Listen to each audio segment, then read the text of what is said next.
Some French princes that became old dirty bastards. Spent half their life off their nut getting plastered. 2 decades later after they first met, now chatting shit on your TV set. It's Scotty Motty, Scotty Motty, Scotty Motty, Scotty Motty, Scotty Motty.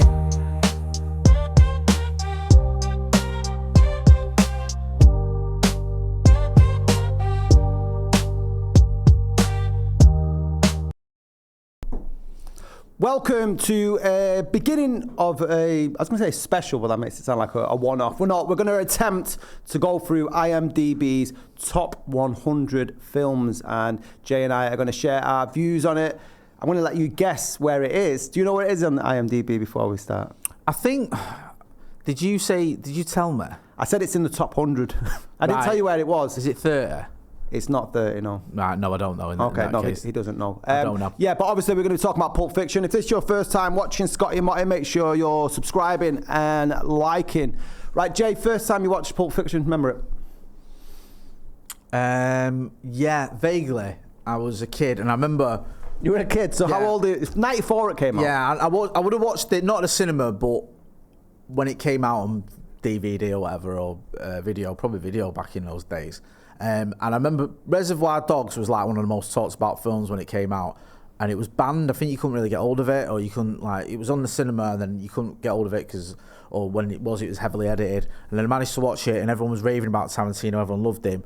And then when Pulp Fiction came out, because I always thought Reservoir Dogs was a decent film, I thought it was like good rather than great. And I know that's like, you know, a bit of an unpopular opinion, but I was only 13 when I watched it. But when Pulp Fiction came out, I was blown away. I thought it was amazing. Yeah, it was, and it was so different as well to anything else that was on at the time. I'll tell you my introduction to Pulp Fiction, which was heroin, by the way. So I've come heroin? not heroin. There is heroin in the film. Did you watch it and think, oh, that looks all right? Yeah. Do you know what I mean? I wouldn't mind having a syringe stuck out of my chest. You're morphine into a different subject. Nicely done, you say. Right, okay, so I actually walked in on my mum and dad watching Pulp Fiction. Right. Guess what scene was on the TV? Guess. There was a man. Is it Ving Rhames? It is. The Ving Rhames, the Gimp scene. Well, yeah, not so much the Gimp scene. Yeah, when Ving Rhames has got, Marcellus Wallace has got a pool ball in his mouth. Like the mouth BDSM thing. Yeah. Mouth guard. Mouth guard. Boxers wear. Like he's a hockey goalkeeper. Yeah. All right, if you want. Where he's been, you know, that scene. But I walked in and my mum and dad are watching it. I was like, whoa! What's going on here? You see, you know that meme of or the gif of The Simpsons where the granddad walks into the bar and walks back out? Yeah, is it like that? It's pretty much it. I can see you busy. I didn't, so I walked back out and then I think I watched it about 6 months later and then I was like blown away. But it was different because of the structure I thought first, you know, the non-linear. Non-linear, yeah, he likes a bit of that Tarantino, doesn't he? And that was not revolutionary, it had been done before, but in mainstream films, I know it's independent cinema, but it's quite mainstream, and obviously the success it had made it mainstream. It's got Bruce Willis in, you know, John Travolta, and it's not exactly sort of, you know, a low budget type of film. But in mainstream films, you didn't used to see that sort of, not very often anyway, sometimes you did, but that non-linear structure that he went through. And I remember reading up about it. I think it was Peter Biskind who wrote Down and Dirty Pictures when he's talking about the making of the independent cinema, Miramax and all the rest of it. Obviously, that book takes different connotations now when you read about what a bastard Harvey Weinstein was, but he doesn't touch the allegations. But that whole thing of like him reading the scripts and seeing that the main character dies halfway through, like what's going on here? This is really weird. But then it's like just read it to the end, and then it sort of all comes back. It's a jigsaw, isn't it? Yeah. So you know, like the end is not the end, it's the middle. Well, the beginning's the end, isn't it? Yeah, that's it. The beginning is... Well, no, because the beginning's the middle as well, isn't it? Well, that's the whole... Yeah, because the diner scene is, in terms of the linear structure of the film, is the middle of what's going on. Right, okay. Because in the diner scene, John Travolta's still alive, isn't it? Oh, yes. Oh, yeah. So, well, it does end on that, though, doesn't it? Yeah, it starts and ends on that scene. The ending's in the middle, and the beginning's at both sides. Yeah, if you want. Just that's how confusing. But I mean, for that to come out and make such a splash as well, and obviously because of the time, 94, I think it came out, Yeah. and that was a top year for cinema. I think Shawshank Redemption came out that year. Let's have a little look. See, Forrest Gump. I'm going to say 94. I think Forrest Dumb and Gump. Dumber. Forrest Gump. I think beat it to the Oscar. They only won one Oscar. Yeah, was that for Leon? One of my favourite films came out that year. Absolutely love that. Maybe around that time. Yeah, I think Speed was around that time as well. Natural Born Killers, which is obviously another Tarantino story. There's a good thing with that, isn't there? Because didn't he sell the script to Oliver Stone, and isn't there some Hollywood beef between Oliver Stone and Quentin Tarantino? Yes, no, yeah. I read the book. The Natural Born Thriller, I think, is a book by, I want to say, Jane Hampshire, who was a producer on Natural Born Killers, and her and her partner Don Murphy, who's another producer, and I think he went on to produce things like League of Extraordinary Gentlemen and Apt Pupil and stuff like that. They bought that script from Tarantino, I think, for 10 grand. I think they bought it from, and he bought. I forget, is it the Malibu car? A Malibu, you know, the car that John Travolta drives? Yeah. He bought a car similar to that with the 10 grand. And then they sold it to Oliver Stone. Tarantino was very unhappy when he saw the final film because it's not totally different from his script, but it is very different. His vision of what he expected. Yeah. I didn't really enjoy Natural Born Killers, I'll be honest. It's very Oliver Stone being Oliver Stone, innit? Like, I like Oliver Stone, but it's Yeah. very like him, you know, being a bit out there.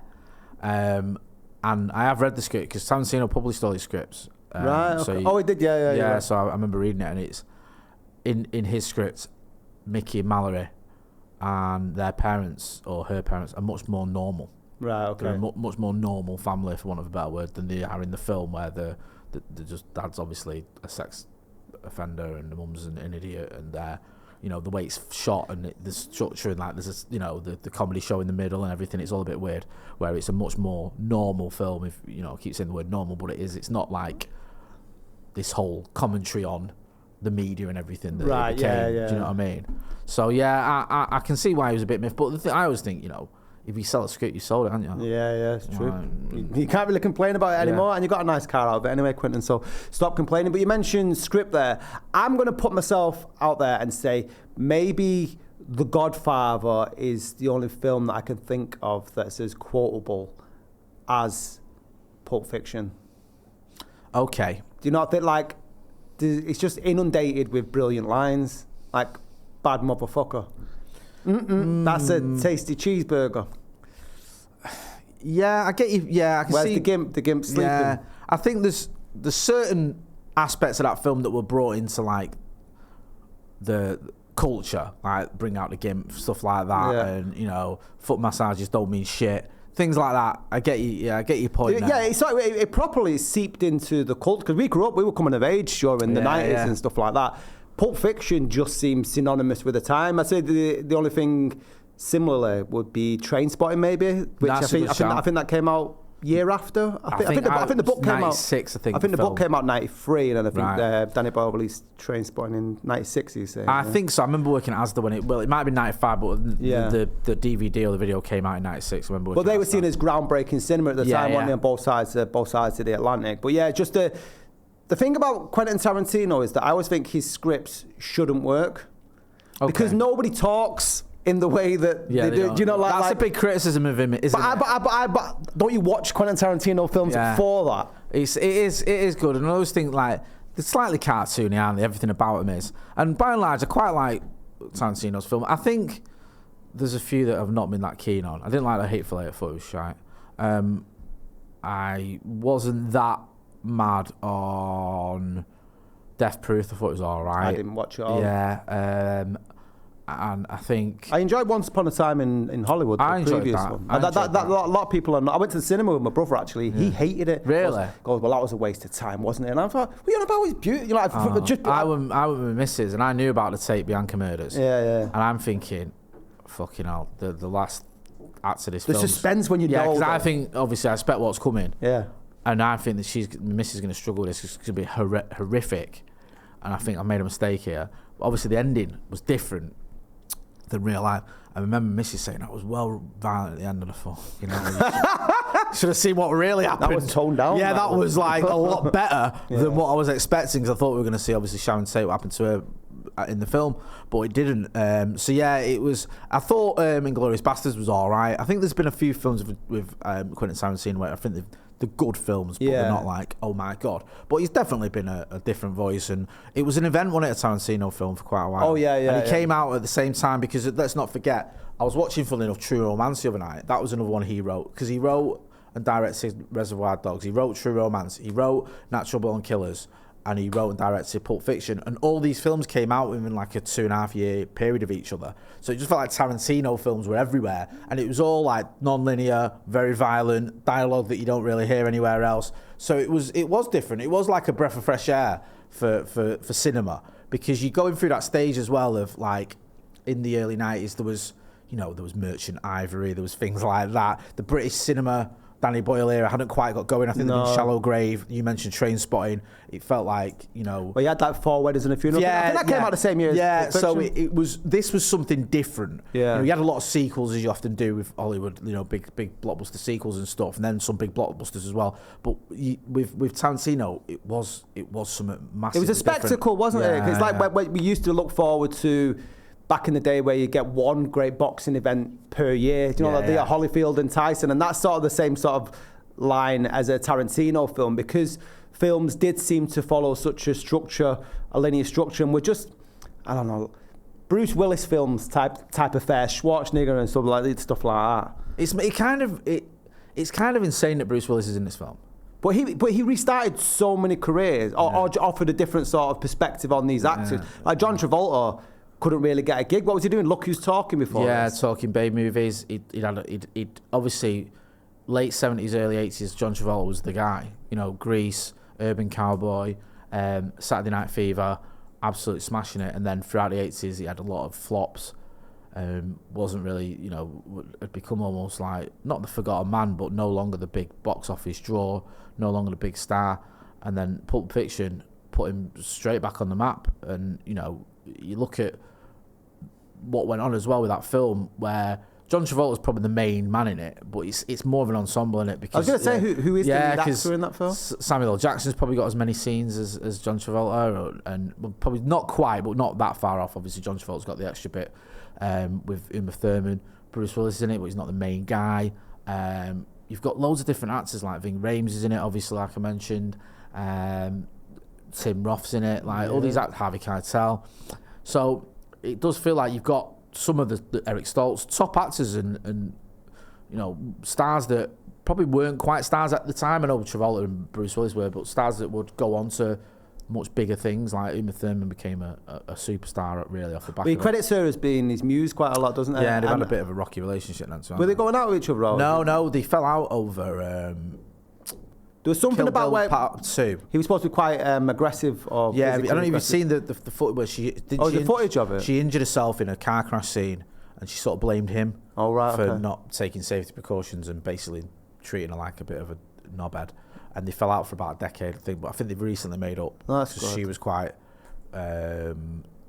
not dismissive, but I think when the Me Too movement came out, she didn't accuse him of being no anything untoward in terms of like sexual anything, but she said he didn't treat her in the way he should have treated her when she was shooting that. I think they fell out, and I think they've become pally again now, and I think there's even talk of them working together. I might be wrong, but I'm pretty sure. There's a nod towards sort of Kill Bill in this, though, if you think about it, because there's Uma Thurman's character, Mia Wallace, where she's the failed actor that's in Fox Force 5, is it? Yeah.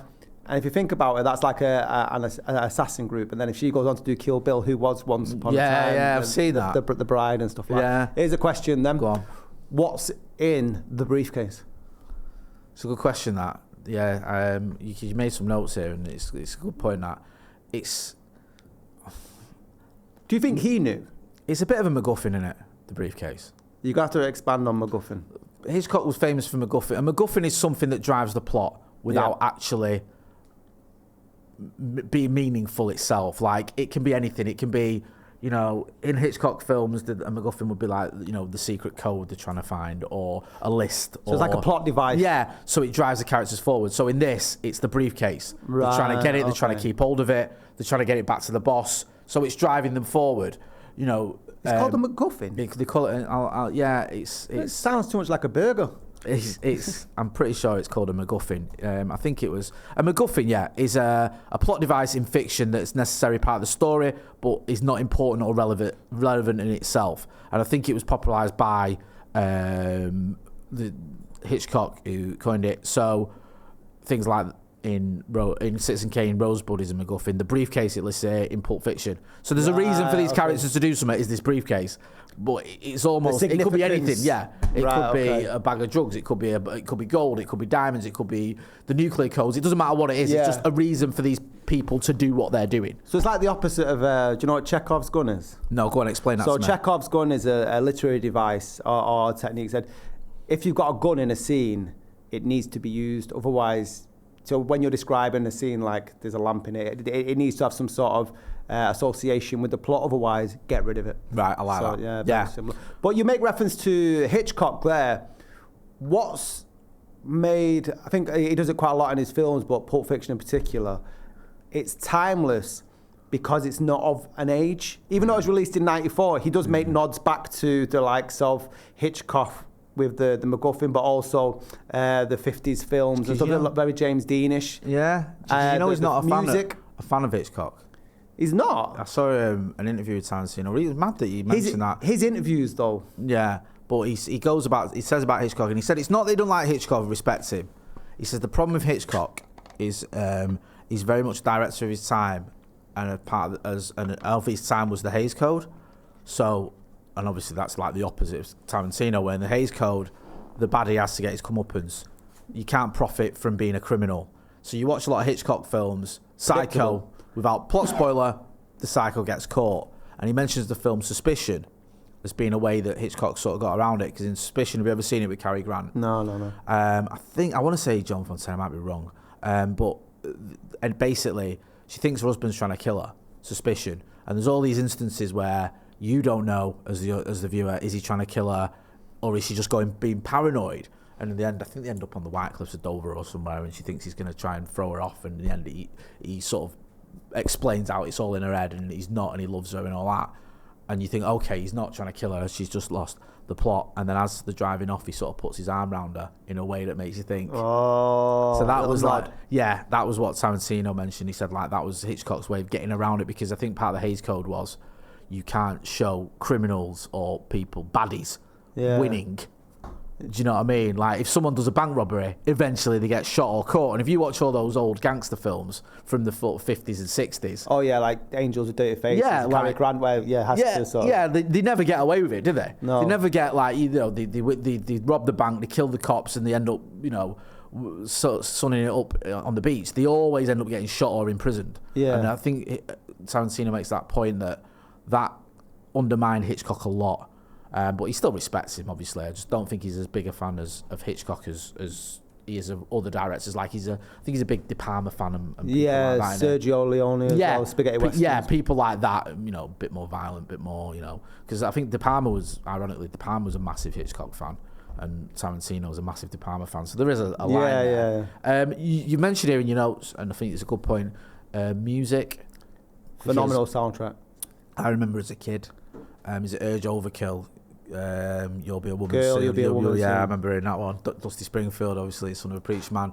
Al Green, Let's Stay Together. Yeah, like so many good Flowers songs. on the Wall. Just the thing is, if I'd not seen the film, right, and someone gave me the CD, I don't know if I would have listened to it from start to finish. No. Do you know what I mean? But you listen to them tunes, you're back in that film straight away. Chuck Berry, the old folks never can tell. So I mean, these are songs that half of mine have heard of before this film, and the ones I've never paid any attention to after the film, like you. Listen to them all the time, love the soundtrack, adds to the film, enhances the film. Just, it's just amazing. Well, can I ask you a question? It became like a 3D, it became like a 360 experience, though, didn't it? Because as much as you were looking forward to a Tarantino film, because he was that obsessed with the soundtrack and music. Yeah. Like, you were always looking forward to, because like Jackie Brown, again, another amazing soundtrack. Even Kill Bill, and he worked with the RZA from Wu-Tang Clan on the soundtrack. Really? That's an amazing soundtrack. Go on, what's your question? You've got to hear about cameos. There's some cameos in this film. What's your favourite cameo in this film? My favourite cameo would be the subtle one is in the restaurant and is Steve Buscemi. Yeah. But I would say it's probably Christopher Walken. Christopher Walken. I couldn't agree more. Because it's basically 3 minutes of him talking, isn't it? Yeah, telling us, and like, is it needed in the? But I suppose it shows the importance of why Butch has to get otherwise you're going, go and get me dad's watch. Yeah. Leave it, man. You're gonna get killed if you go back there. But he that makes you think, okay. And I think I might have seen an interview that where they were speaking to Tarantino and was speaking about why you had to have something that would make him go back. Yeah. What could it be? What can have that significance to make you go back and face almost certain death? And then that scene definitely makes you think. And Christopher Walken, who is an actor, a lot of people look at him almost like as a sort of a parody of himself, but such a good performance in those 3 minutes. It's an amazing sells it, doesn't it? That what I'm thinking about that is that every character, like in this day and age now where you have like origin stories, can you, like, every character in Pulp Fiction should have an origin story. Do you know what I mean? Like, 'cause you could do that Christopher Walken where they're passing the what do you say? I carried this hunk of steel up my ass for 3 years, and then my mate had it and stuff. Like. Yeah. But all of them, you got Butch as well. The whole boxer story. Obviously, Vincent Vega and Jules. Oh, what's his surname? Jules. Samuel Jackson. What's his? That's a good question. Vincent Vega and Jules. Let's have a look. It's something really cool, isn't it? Jules. Is it Winfield? Or I just making that? Yeah, something like that. Say Jules Vernon, that's a Jules Winfield, yeah. Sorry. My name's Jules Winfield, and you're saying walking away from this shit. Do you know what it is? Or sometimes, like with a backstory, I get your point, but like, I quite like the fact you can have your own in your head.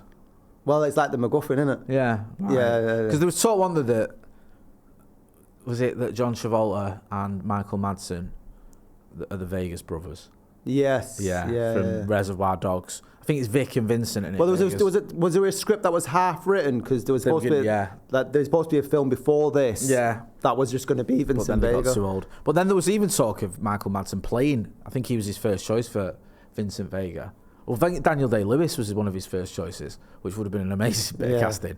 Then it was, I think because Michael Madsen, I think chose to do Wyatt Earp instead, which is probably one of the biggest mistakes an actor's ever made. No disrespect, but I don't think he ever fully recovered from that decision. Because Michael Madsen, who I like, good actor, but he's never really hit the heights that his career promised. Sonny Black in Donnie Brasco is probably his biggest role. Or Reservoir Dogs. Yeah, and he's never been that guy, as in I think this probably would have made him that guy. He was good in Kill Bill, though, to be honest. No, but that's Yeah.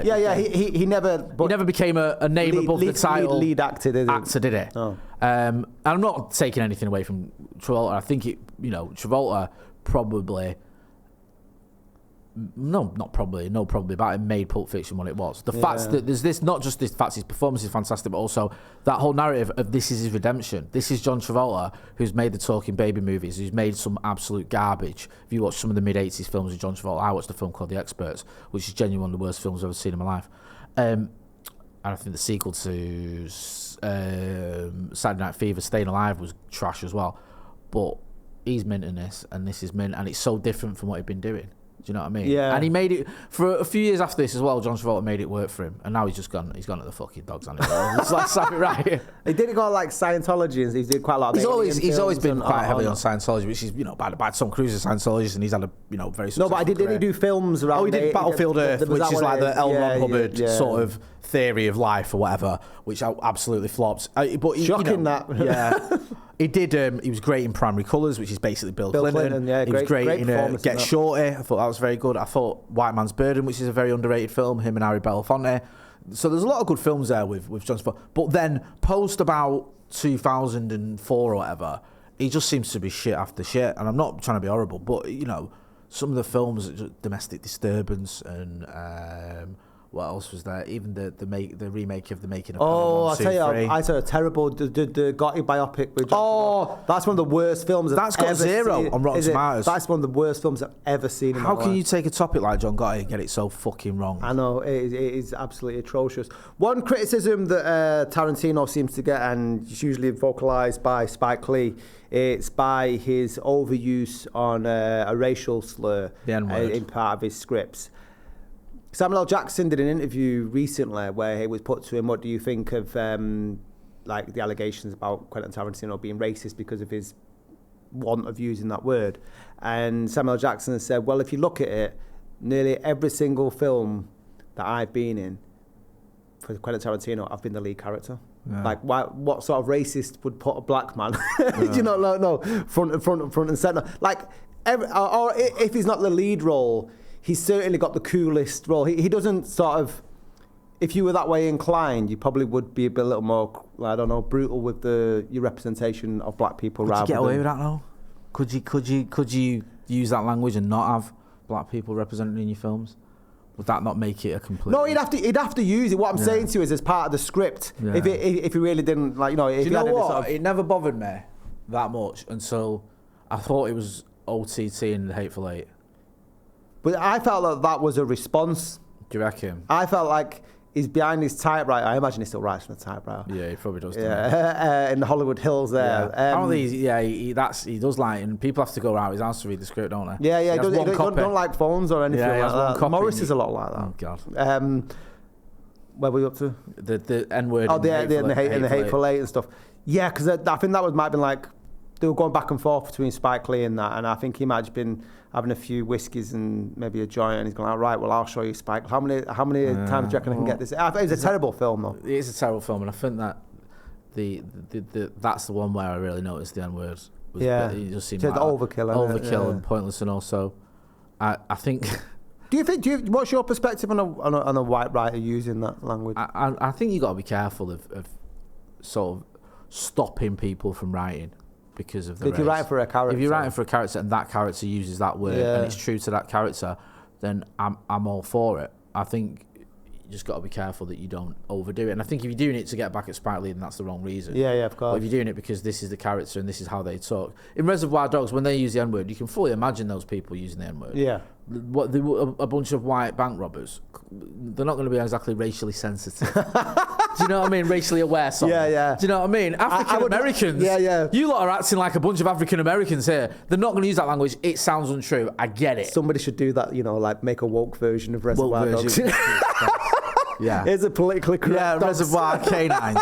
Because dogs is a bit unfair. Yeah. But yeah, I think that can ring true, and if it rings true, that's fine. I think black people using it with each other, like when you see it in Jackie Brown between Chris Tucker and Samuel L. Jackson, I don't think it's gratuitous, and it seems real. It's got to be authentic, hasn't authentic it, to those characters. Yeah.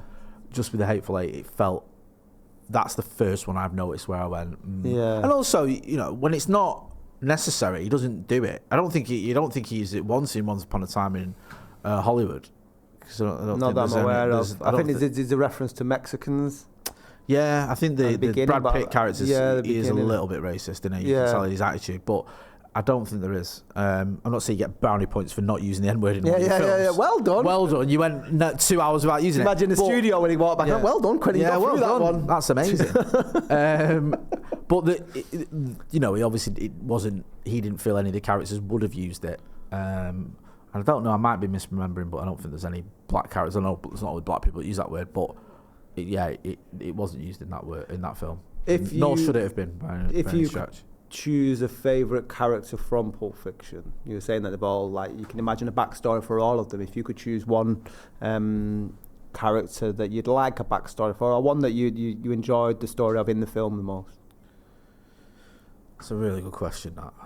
I mean, like you sort of mentioned earlier about how cool Jules Winfield is, but I think the whole Travolta or, you know, the Vince Vega in Amsterdam. Yeah. My man in Amsterdam. Yeah, he went to Amsterdam for a few years. He's a smackhead. Mayonnaise He's an on the assassin.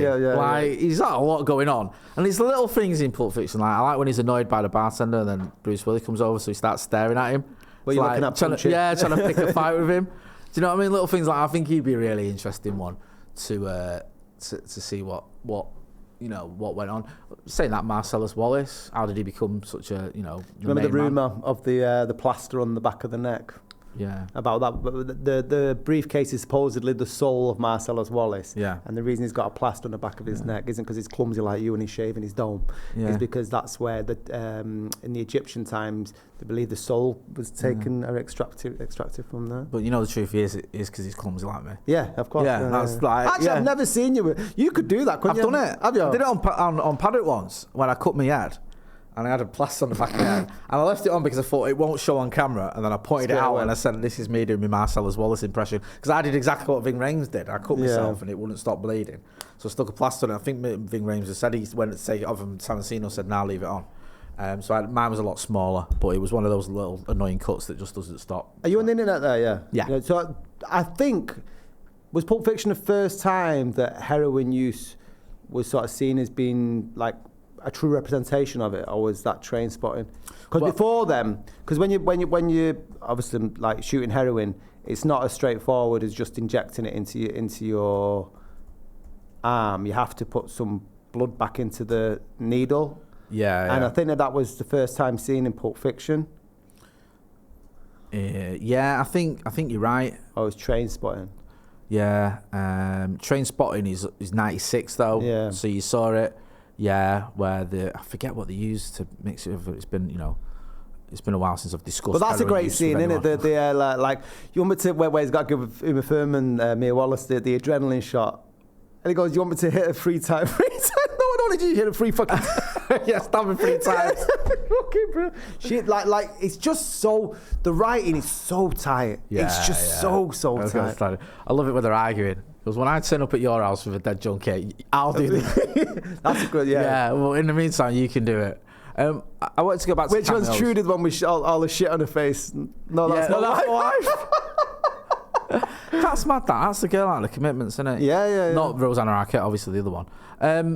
I wanted to ask you what you thought of Tarantino's cameo. When the coffer, what's the name of the character? Jesus Christ! It's the Wolf. Mr. Wolf is Harvey Keitel, isn't it? Yeah. Sorry, Quentin Tarantino. I don't know. Well, he drops Jimmy. He drops the word, doesn't he? When he goes, like, this isn't when you see a dead storage above. And it is quite a funny line. I remember when I was a kid, I thought that was a funny line. Yeah. Did you see the sign that said dead? Yeah. Did you see a sign? Yeah. And I think like he got a bit of stick, Tarantino, for his performance. People said it wasn't that great, but I think it kind of worked. I think his performances in subsequent films have been terrible. Yeah, he's not an actor. No, but I mean if you wrote Pulp Fiction, if I wrote Pulp Fiction, I would put myself in. Yeah, and he gives himself a small part that's not too testing. But I saw Django Unchained. Who is he in that? He's one of the slave owners at the end, or when Django escapes to go back to Candyland. He's one of those, and he's got a weird accent. I think he's trying to do an Australian accent. Right. He's in Death Proof as well. He's got a bigger part in that. Not great. I thought he was all right in Dusk Till Dawn, to be fair to him. I enjoyed that film. Yeah. Bit hit and miss as an actor, to say the least. But he started off as an actor, didn't he? He wanted to be an actor. That was his thing. And then I think the idea was to write scripts to become an actor, and then obviously just became probably the most famous director on the planet. Yeah. Certainly now. Yeah. Maybe you can argue that Scorsese, Nolan or someone is just they're modern. But modern, yeah, in terms of like famous directors, I don't think there's many that, like you say, Scorsese is probably one, but not many that are as well known or even as respected as Tarantino. A good thing about Tarantino is he was the first one to come from that sort of non-film school background. Came from Blockbuster Video. Yeah, Video Archives. Yeah, but same thing. He works in a video store. He dropped out of school, I think, or went to college. Yeah, I remember the interview. Have you seen the Jonathan Ross interview? No, I can't remember. Where he talks about he went home and said to his mum that he wants to quit school, and his mum said, like, Rob, you'd be working tomorrow then, and he was buzzing because he could quit school and then went and got a job. That's it, and it's like he didn't come from a film school background, and he made it work. Obviously, great example to a lot of people as well. Inspired a lot of people just because of the fact, look, you can make films. Yeah. And I think we're lucky now. We're in an era where, if me and you wanted to go make a film, we could probably get a couple of cameras out of the studio and go make a film. Back in the 90s, late 80s, early 90s, it wasn't like that. You couldn't just, not everyone had access to cameras and the ability to edit and film. It was very, very expensive. And it's funny because have you ever seen his first film, My Best Friend's Birthday? Or no, was it 4 Rooms? Was that something different? No, that was, I'm sure it's My Best Friend's Birthday. Yeah, it is. So that was his first film in 1987. It's black and white. He wrote and directed it, and they lost half the film. Apparently they lost half the negative. They spilt some on it and it ruined it. But you can find it on YouTube, and you can see parts of True Romance in it, some of the dialogue, parts of Reservoir Dogs, parts of Natural Born Killers in terms of some of the characters and the dialogue. Very, very amateurish. It's barely watchable. It's that poorly shot because the quality is just shocking. But I think that helped him sort of know things and learn things that he took in Reservoir Dogs. Because it's one discipline, like script writing in itself is an art form. Yeah. But I was finding it amazing, like you said, he's somebody who didn't go to art school, but he studied film purely off the basis of like devouring film after film after film, and all the influences across all the ages and all the sort of amazing directors from across the world, really, because it was a massive influence. Obviously, the new wave in France in the 60s. Actually, La Bande à Part is a French film that he named his production company after. But I always think in that he's done that. I'm gonna might be a tenuous link, but I always thought Eminem was similar to Tarantino in that sense. Is that Eminem's such a prolific and amazing MC because of how much he studied the greats, and I think it shows you a lot for that. Is you don't need to go to sort of like, I don't know, university to be a master at using the English language, or you need to go to film school, as long as you studied the people that have gone before you. Because I can go through an Eminem album and I can see nods to previous people before him. You can see that very much with Quentin Tarantino. He recognises the heroes and his inspirations of the past, and then puts them all together in what Pulp Fiction is probably the pinnacle of his career, in my opinion. And that creates something brand new. Remember when I went to university as a supposed mature student, and we actually studied it, and they were saying, oh, it's a very postmodern film. And I don't know, what does postmodern mean? And obviously the postmodern is, I'll probably butcher this definition, but it's where you take elements from different times and periods and then put it all together in a new setting. And he does that a lot here. There's sort of the scene where Mia Wallace and Vincent Vega are in the car, and she does that sort of don't be a square. And it's sort of that's a proper nod back to the James Dean. And the way the way the scenes are shot in the car as well, where you've got the screen behind them and stuff. Yeah. Or the music, the bit where you've got like the Steve Buscemi cameo in, what's the restaurant called? Jack Rabbit Slims. Jack Rabbit Slims, where you're going through and you've got literally got physical waxworks walking around, all the nods to that. Probably it's a postmodern film, but he wears his influences on a sleeve, but it's amazing to be able to put that all together and create something that, not to sound like a bit of a tit, but it's a work of art. It really is. Did I say I met him once? You met Quentin Tarantino? Yeah. I'm glad you waited till the end of the podcast to drop that one in. Go on. Walking through Soho, I knew where he was. This was probably early noughties. And I was like, oh my God. And I remember he said, I said, can I get your autograph? He said, I'm walking, man. He said, you get me a piece of paper and a pen, I'll sign it, but I'm walking. So I ran in a bakery and got a brown paper bag and a pen off the side. I think it was on a string, and I just ripped off the string and fucking ran out with it. And he signed it. I just remember his autograph was just a Q and a squiggle. You still got it? Have a fuck. This was in the dark days, Scott. Oh, right, yeah. Well, how much I went for? Early noughties. That probably didn't see the end of the day. Selling that down Market Street. I've got Quentin Tarantino. Of course it is, son. It's not survived the subsequent 24 years, but yeah, I did meet him. He always says he struggled, Tarantino, with being anonymous because he's so tall and distinctive. He said that once he became famous, he always struggled not to get recognised because of how tall and distinctive he is. And I remember that he did look. He's got a huge cranium, hasn't he? Yeah, but he's very like that. Tarantino, I remember it was surreal. Okay, so I know the number. If you could designate a number from 1 to 100 for Pulp Fiction, the greatest film of all time. This is by IMDB, by the way. and it changes as well. So we're just going off today's. What number would you give it? Greatest films of all time. I'd probably put it in the bottom half of the top 100. So bottom 50. Yeah, bottom Okay. 50. And I think you got to remember that every film in the top 100 is one of the greatest films ever. So it's not a criticism to say. Yeah. Like, you know what I mean? You're number 51. Terrible. Of all Failed. the millions of films, or Yeah. thousands, hundreds of thousands of films that have been made, yours is 53rd or whatever. I'd probably put it around 80 or something like that. Okay. I think it'd be. I think Pulp Fiction is a great film. I think it's a seminal film. I think some of the ideas have been done in Reservoir Dogs already, in terms of non-linear structure and some of the dialogue and stuff. But it did, especially in terms of the soundtrack, the dialogue, the almost showing the sort of, how mundane life could be for some hitmen, and the conversations they're having in terms of foot massages and stuff like that was kind of innovative. And also, just we can over analyze films as viewers or as critics or whatever. I know we're not film critics, but critics, and just as a pure entertainment point of view, it's a very enjoyable film that does take you on a bit of a journey. So yeah, I think it's a good film. It's worthy of being its spot in the top 100. I'd probably put it. It's not for me quite. It's almost there, but not quite. If it's on, I have to watch it.